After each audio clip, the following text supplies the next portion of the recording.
So we've started off with, we're talking about oil production. Alleles are big G, little g. Big G is dominant. It codes for high oil production. Little g is recessive. It codes for low.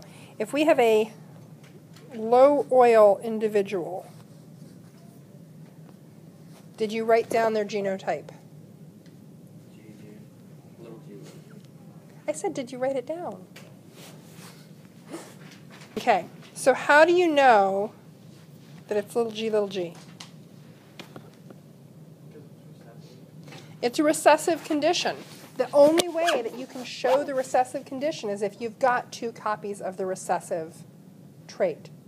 If I tell you I have an individual who is heterozygous for oil production, what's their genotype? Big G, little g. What's their phenotype? Dustin. High oil. Yep. They are a greasy little beaver. Okay. So, from hearing the words, if you know something is heterozygous, you know it's a big letter, small letter, uppercase, lowercase. If you're told the phenotype is the recessive condition, you know they are homozygous for the recessive condition. What if I tell you that I have a homozygous greasy beaver? What's its genotype? It's uppercase, uppercase, right. That would be, oops, big G, because we were told it was homozygous, and if it's high oil, we know it's got to be 2 of the dominant.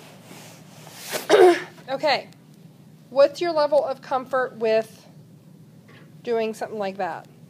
0 to 5. 0 is, I don't know what you're talking about. Who are you? 5 is, I got this. Okay. What about doing a cross of one trait, what we call a monohybrid cross? If I give you 2 parents, can you reliably do a cross? Okay. Can you reliably write down the genotype and phenotype, ratios? What would my possible phenotypes here be? High oil and low oil. And yeah, I'm doing a pretty messy job. Okay, in the short time we have left, I have a 2-question quiz for you.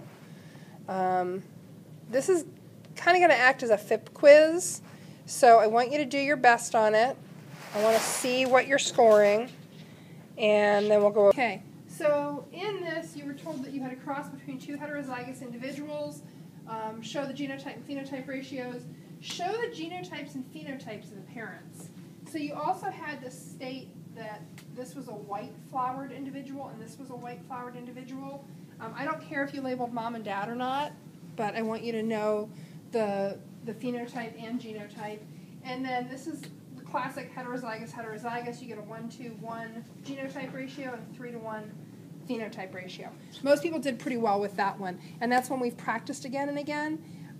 It's one that comes up, and if you saw that question on the air test, and those are coming fast, they count on you understanding which genotype tends to be most common in most populations.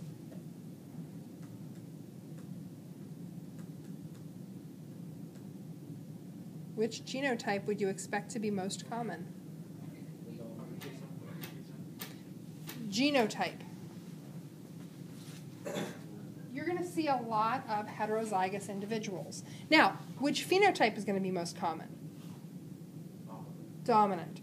Yeah.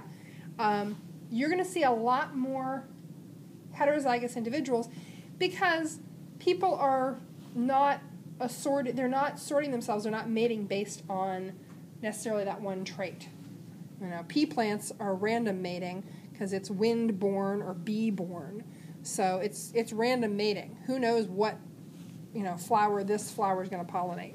Okay, let's look at the next one. This one people had a little bit harder time with. Okay, so here we're again doing pea plants, and seed color is controlled by a single gene. You can have green peas or yellow peas.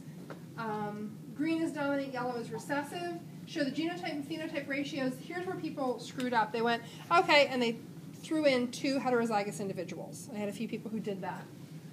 1 homozygous green seeded, so that's big G, and 1, and I could have even left off the word homozygous, 1 yellow seeded individual.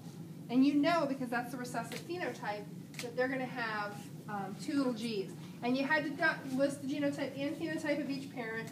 Here's mom green, dad yellow. In reality, we don't know who's green, who's yellow, doesn't matter. Here you get a 0 to 4 to 0 genotype ratio. Everybody is heterozygous. All their offspring are going to be heterozygous, which also means all their offspring are going to be green seeded. So when you cross 2 homozygous individuals, all their offspring are heterozygous. Okay, we'll pick this up tomorrow, and we'll move on to dihybrids. And that's all I got for you.